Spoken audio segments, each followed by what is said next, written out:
Okay, hi, my name is Sarah Brimhall, and today I'm here with my dad, and we're going to be talking about victims of crimes as a vulnerable and diverse population. So, tell me a little bit about your experience working with this population. So I had a couple years experience as a defense attorney, but most of it as a prosecutor working with crime victims for 25 years. Did you work with them one-on-one? Yes, one-on-one, and also part of a variety of committees and groups that advocated for victims' rights and for how they should be treated in criminal justice systems. What are some special considerations that you or your colleagues had to take when you were working with victims of crimes?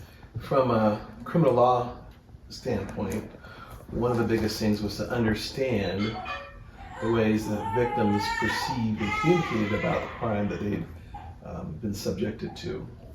A lot of what I would say normal people think of what a person who'd been harmed, how they would communicate or talk about what had happened.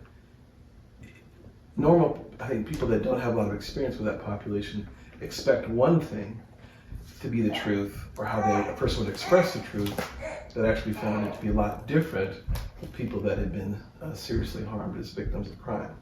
They communicated in different ways, they needed different things when they were interviewed, and they needed a great deal of support as they went through the process of the criminal justice system.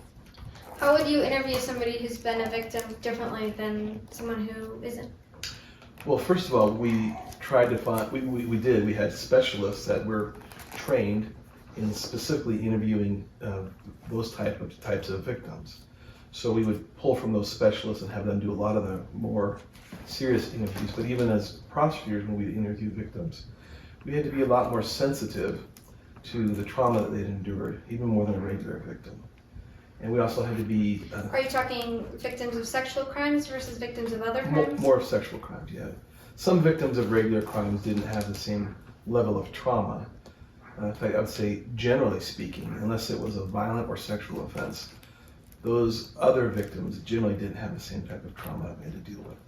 But if it was a violent offense or a sexual offense, and the sexual offense is, of course, a sort of a type of violent offense, they had different needs and requirements. If you were to give advice to somebody just beginning to work with this population, what advice would you give? To get trained, to not,